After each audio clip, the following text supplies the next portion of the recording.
This is my Yamaha DT125R. As you can see, it's a bit shagged. And so, things that have been done to it from standard. So it's got a DEP pipe. We've put O-ring gaskets in on the top end. The carb is not standard. It's a Mikuni VM 38mm. So it is pushing a little bit more horsepower than standard. So it's slightly de-restricted. Anyway, all grades for today. So the main problems with it that I'm having at the moment is it's not getting into the power band. With the two-stroke, when it's coming up the rev range, it's going. That top end bit there is what I'm just slightly missing out on. It seems to be fine when I start off, but then after like refuel something like that, it doesn't get into the power band, and it just goes, and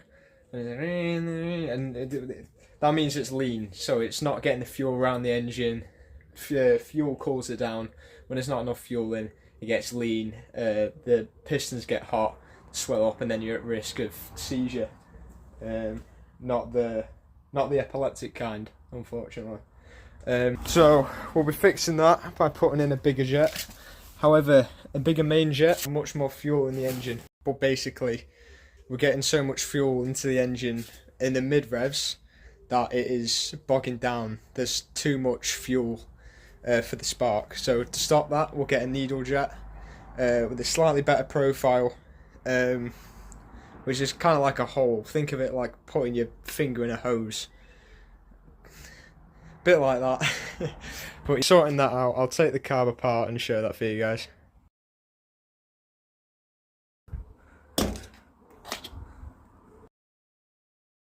Now I've got the tank off, we can have a closer look at the sort of inner workings here.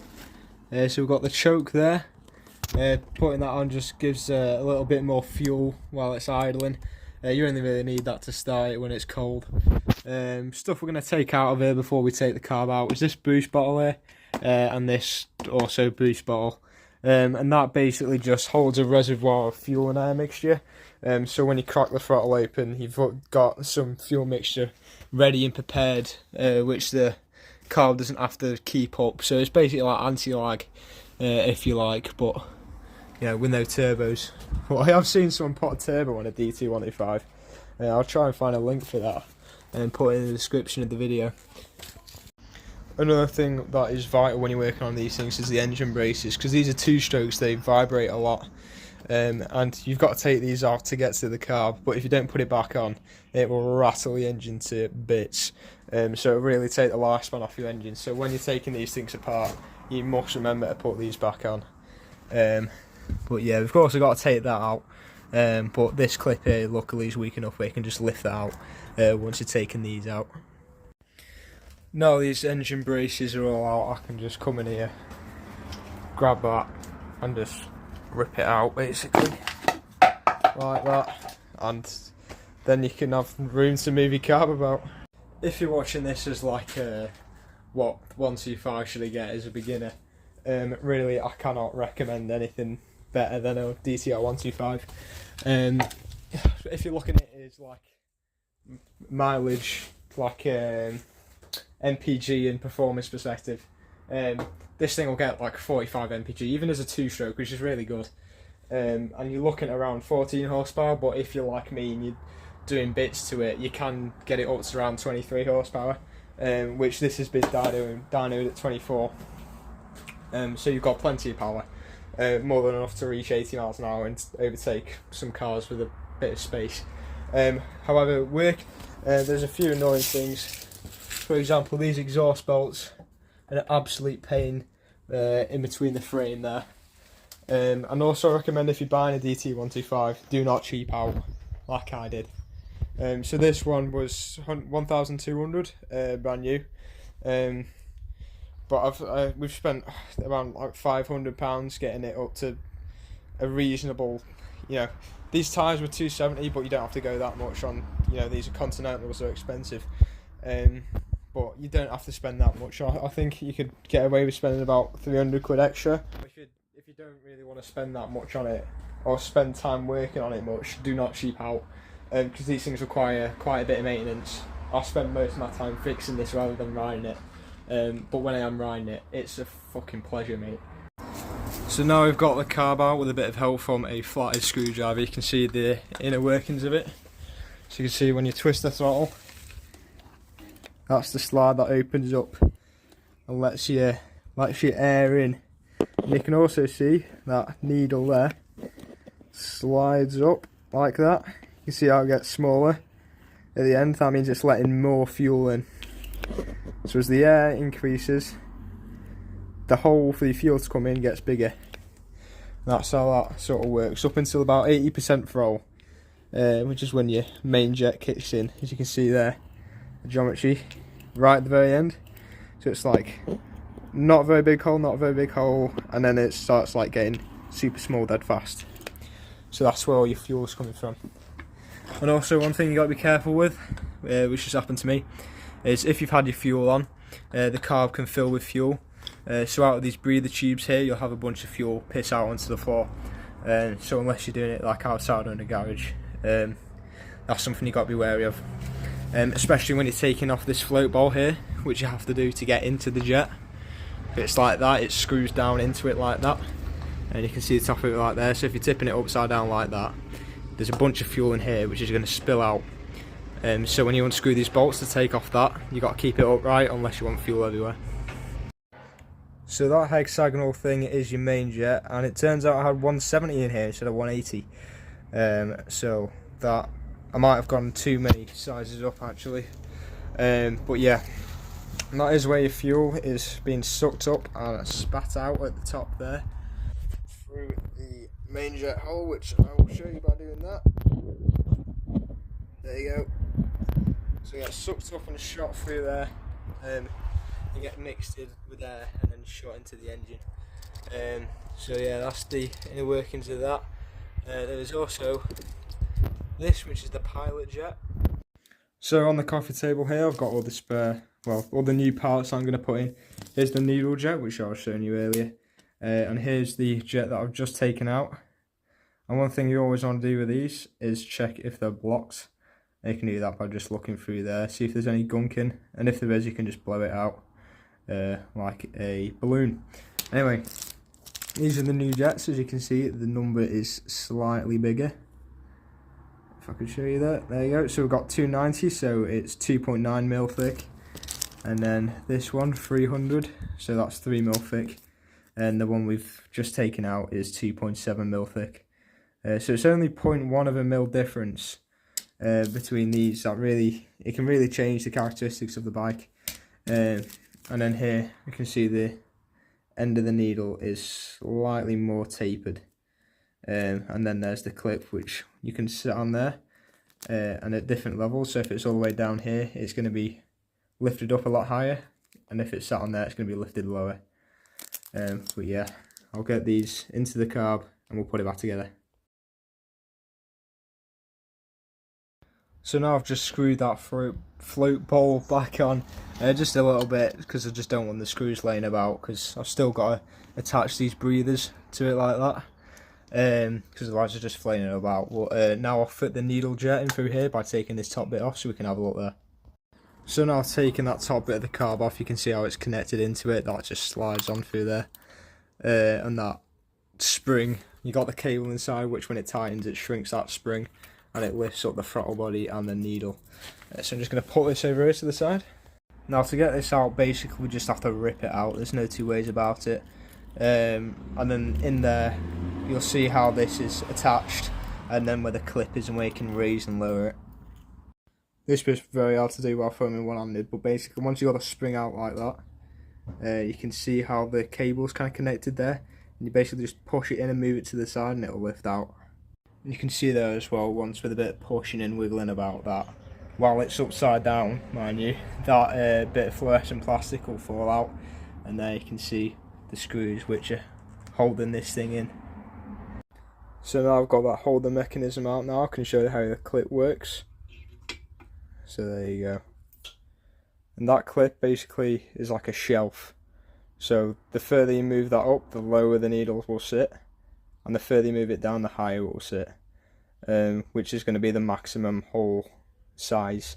So if you got that ring all the way at the top, it's going to be sat all the way down there, which means your hole is going to be a lot smaller. It's going to be like around here, but where you've got it set where I am, it's going to be raised like that. So the needle's going to be smaller, and therefore your hole's going to be bigger.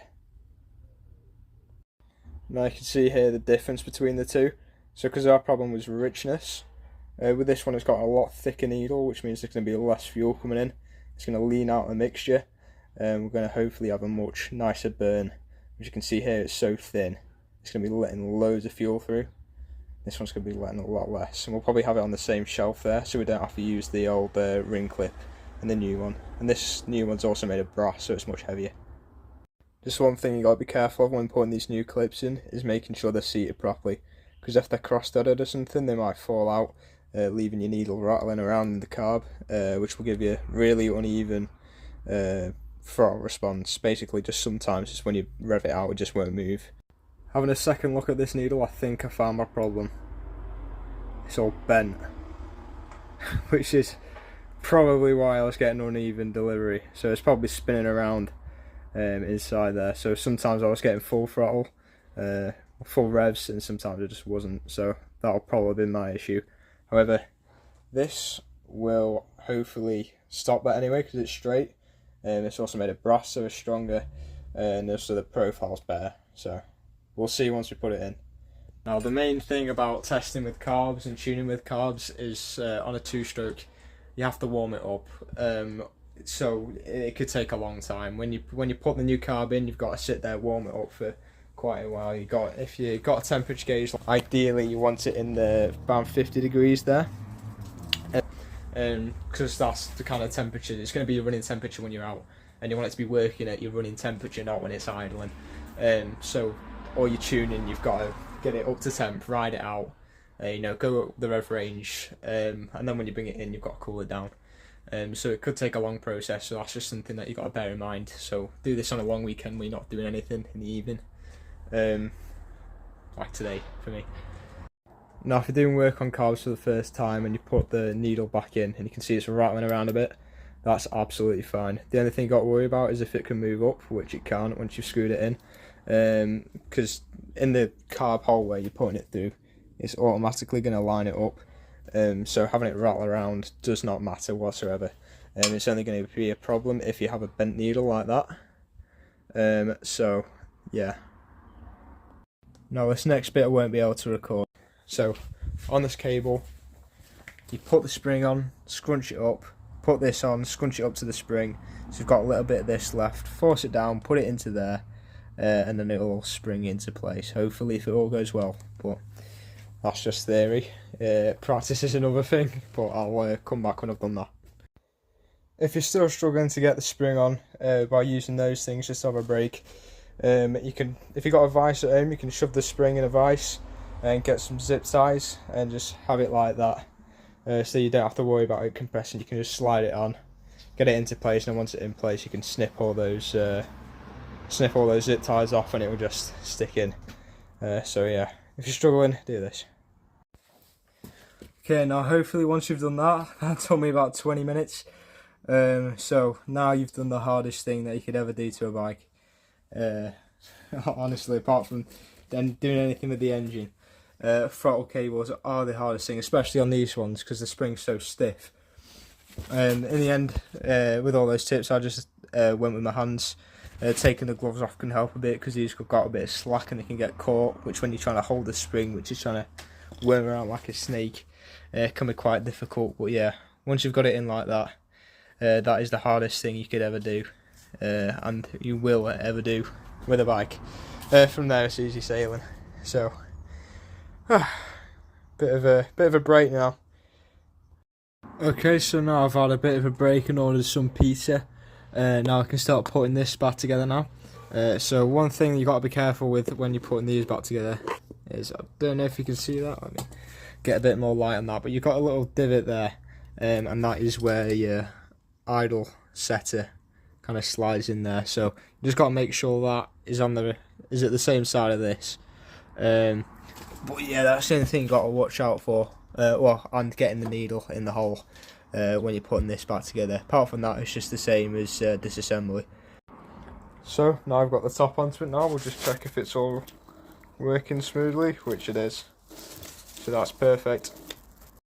Now in terms of getting the carb back in place, as you can see, we've got a bit of a size problem here. So what you might find is when you point it back in, this ring here, which is kind of used to get a good grip around the entry, the intake to the carb, might slide off, and also you might find that the rubber tube in here will slide out of the airbox. If that happens, it's just a case of trying again. Getting it in, fertling around. It's one of the most annoying parts about working on carbs. And then, once you've got it into place, then you just tighten up those two screws there. We just kind of close around it and get a tight seal on it. So as I was talking before about the size issue with the carb, you can see here I've got it reasonably in place on the intake or the exhaust side of this, really. However, on this side, you can see I've lost the circlip out of it, and also on the airbox here, it's kind of come out a little bit. So what we're going to have to do there really is take this screw off here, wrap it round. It's going to be quite difficult to get it round into place, and then just try and screw that bolt in. And then also we might have to take off these panels here to get a good grip on that airbox and pull it back through into place. Another annoying thing about working on DTs, this is basically the only other thing that really annoys me with it, is the screws for the airbox. If you can see there, you kind of have to go through this side, like that, much easier to see there. And then there's another one through there, which is quite difficult to see, which if you don't have a super long screwdriver like that, can be really difficult. So just because I found this quite difficult when I was first doing this, I'll show you all the screws off of this. So there's the first one, just underneath the seat next to the oil. The second one, through here, through that spring there. There it is. So that's quite difficult to find, that one. And then the last and final one, underneath the spring, in between the rear mud flap there. It's just hiding up there. There is also one final one up here, which you have to do that to unscrew. So this is where having a long screwdriver like that really comes in handy. So you can see there where the airbox has been pulled through, so we can just remedy that with a bit of flathead action.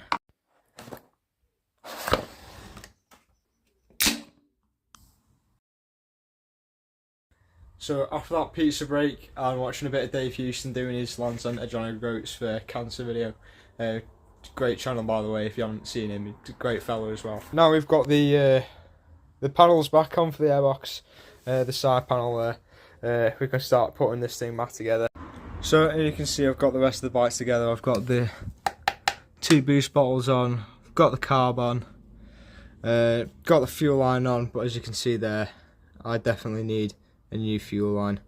It's probably okay for testing, but ideally isn't going out for a ride on Saturday and Sunday in the peaks. I'm going to try and order something before then for Amazon Prime, but until then it should be okay for testing. Now you can see I've got the seat on. So first test, does it leak fuel everywhere when we turn it on? Oh, there we go. No, it doesn't. Second test, turns on, ignition on, does it start? It does. However, that is no good. Try again with the choke on.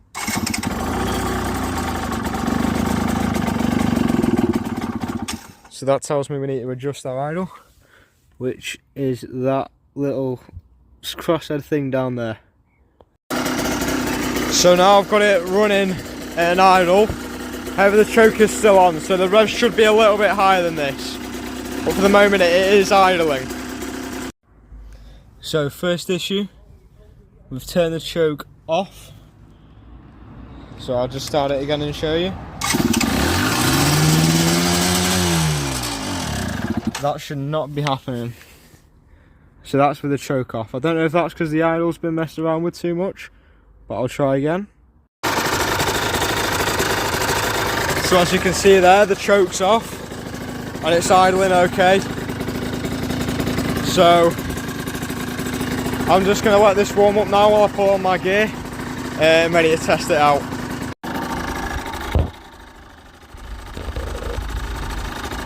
As you can see, the bike is now warm. I'm going to take it down the roads to test it.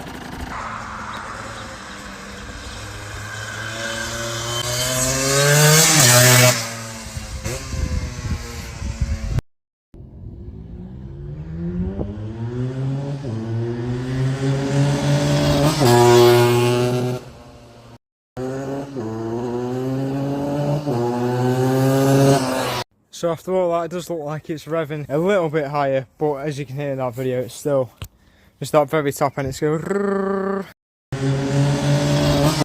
Well, it definitely wants to rev higher. So we'll have to have another look at it. It might be just because it's cold. Well, I say cold. It's running at around 70 degrees through that test there. So it's still got that little bit of missing revs. But it definitely feels more powerful in the mid-range, and it definitely wants to rev higher. But it's still the same kind of level as it was with the 270, and with the 3 jet sizes, it might not be the jet side of the problem. It could be something else. I do think it needs some new piston rings, but it's better to do that with a piston as well, because if your piston rings are warped, 99% likely your piston's also warped. So if you get a brand new piston ring, sorry, it might not conform to the new piston as it's not been warped in the same way as the ring. So after a bit of convincing, I'm going to try the 290 jet, see how that works. Going to do the same flyby video and see if it runs any better. But this is the fun with tuning. I've just rebuilt the entire bike, now I've got to strip it down and put the new jet in, just to see if it runs nice. So yeah, they're great bikes when they're running. From when they're not running to when they're running, that's the time you're going to spend most on it. But yeah, we all get there eventually. It's just a game of patience and effort, really. So unfortunately, because some of the threads, I had to retap some of the threads for the fairings, so it has got pretty late. So I'll try and go to somewhere a little bit less densely populated for the test. Hopefully, anyway. You'll know if I get any footage. So update, it does sound better. There's just like 100 RPMs. So I think the 300 was a little bit rich. So I think 280 is the sweet spot, because we're on 290 now and it's still missing a little bit. So I think just one more jet size down and we'll have a perfectly running DT.